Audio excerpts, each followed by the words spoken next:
बिस्मिल्लाहिर्रहमानिर्रहीम। Dear students, आज हम बायोलॉजी 9th क्लास की चैप्टर नंबर 3 और इसका लेसन नंबर 2 है। और हमारा टॉपिक आज का टैक्सोनोमिक हायरार्की। टैक्सोनोमिक हायरार्की क्या होती है? ये टैक्सा के बारे में हम कल भी पढ़ा था कि टैक्सा ग्रुप्स को कहते हैं और इसकी सिंगल होती है टैक्सॉन। क्लासिफिकेशन के दौरान जो ऑर्गेनिजम्स को मुख्तलिफ ग्रुप्स में तकसीम किया जाता है उन ग्रुप्स को टैक्सा कहते हैं। और टैक्सा इसको इन ग्रुप्स को टैक्सोनोमिक कैटेगरी भी कहते हैं। जो आपने क्लासिफिकेशन की है वो किस कैटेगरी की है, किस ग्रुप की है।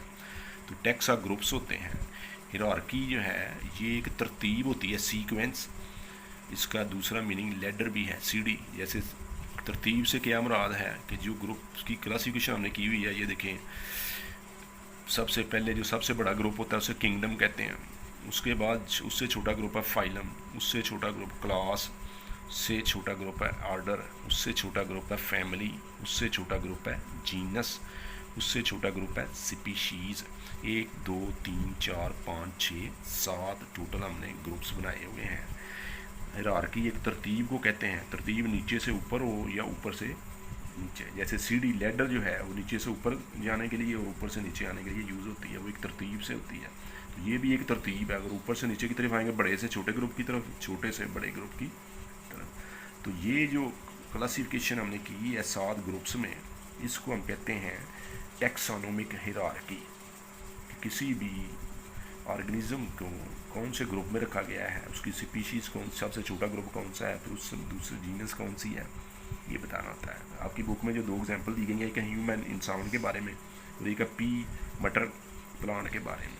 अब इंसान की क्लासिफिकेशन जो मैंने यहाँ लिखी है, मसलन इसका किंगडम जो सबसे बड़ा ग्रुप होता है उसे कहते हैं एनिमेलिया, और इसका फाइलम है कॉर्डेटा, उससे छोटा ग्रुप जो है, और क्लास उसका उससे छोटा ग्रुप है मैमिलिया, मैमल्स होते हैं इसमें सारे। ऑर्डर प्रीमेट्स, और उसकी फैमिली है होमिनिडी, और जीनस है होमो, और स्पीशीज़ है होमोसेपियन।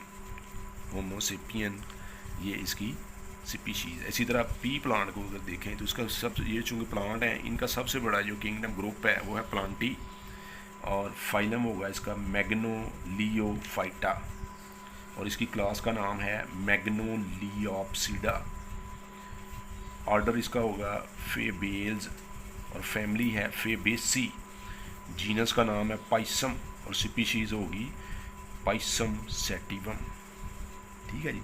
तो ये पी प्लांट की टैक्सोनोमिक हायरार्की है। ये ह्यूमन की जो है टैक्सोनोमिक हायरार्की है।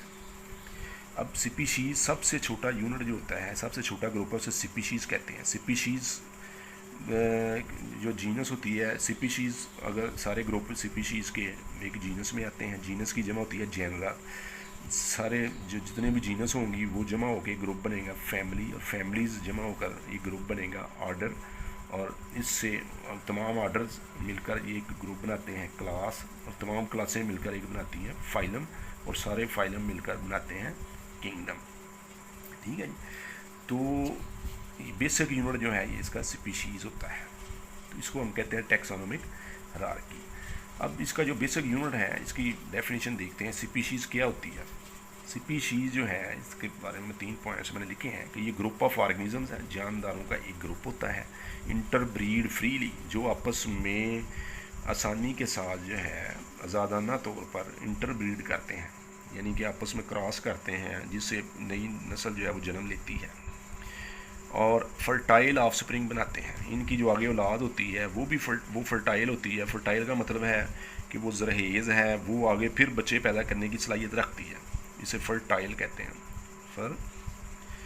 और ये कुदरती तौर पर दूसरे ग्रुप से मुख्तलिफ ग्रुप होता है। जानदारों का जो ग्रुप है isolated from other groups in nature. In nature का मतलब है कि कुदरती तौर पर जो, मतलब कुदरती ने जो जोड़े बनाए हुए हैं,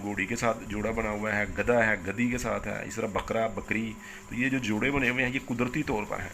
तो ये ऐसा ग्रुप होता है जानदारों का जो आपस में इंटरब्रीड करके फर्टाइल ऑफस्प्रिंग बनाता है, यानी ऐसी औलाद पैदा करता है जो आगे औलाद पैदा करने के काबिल हो। अब एक एग्जांपल उसने दी है अननेचुरल, अगर क्रॉस कराएं हम, ये कुदरती तौर पर नहीं है। मिसाल के तौर पर ये उसने बताया कि डंकी गधा और हार्स, हार्स जो है घोड़ा, घोड़े को कहते हैं, घोड़े और गधे के जो है इनका अगर जोड़ा बनाया जाए, इनकी क्रॉस कराई जाए तो इनका पैदा होने वाला जो जानवर होता है उसे म्यूल कहते हैं। म्यूल का मैंने ये खच्चर,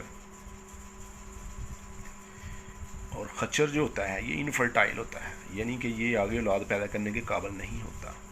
तो स्पीशीज़ जो हैं ये ऐसे नेचुरल ग्रुप होते हैं जो अपनी औलाद पैदा करते हैं और वो औलाद आगे औलाद पैदा करने के काबिल होती है। लेकिन अगर अननेचुरल हम कोई काम करेंगे तो उसमें से जो आगे कोई अगर पैदा होगा तो वो इनफर्टाइल होगा, वो उनके आगे बच्चे जो हैं वो बच्चे पैदा करने के काबिल नहीं होंगे।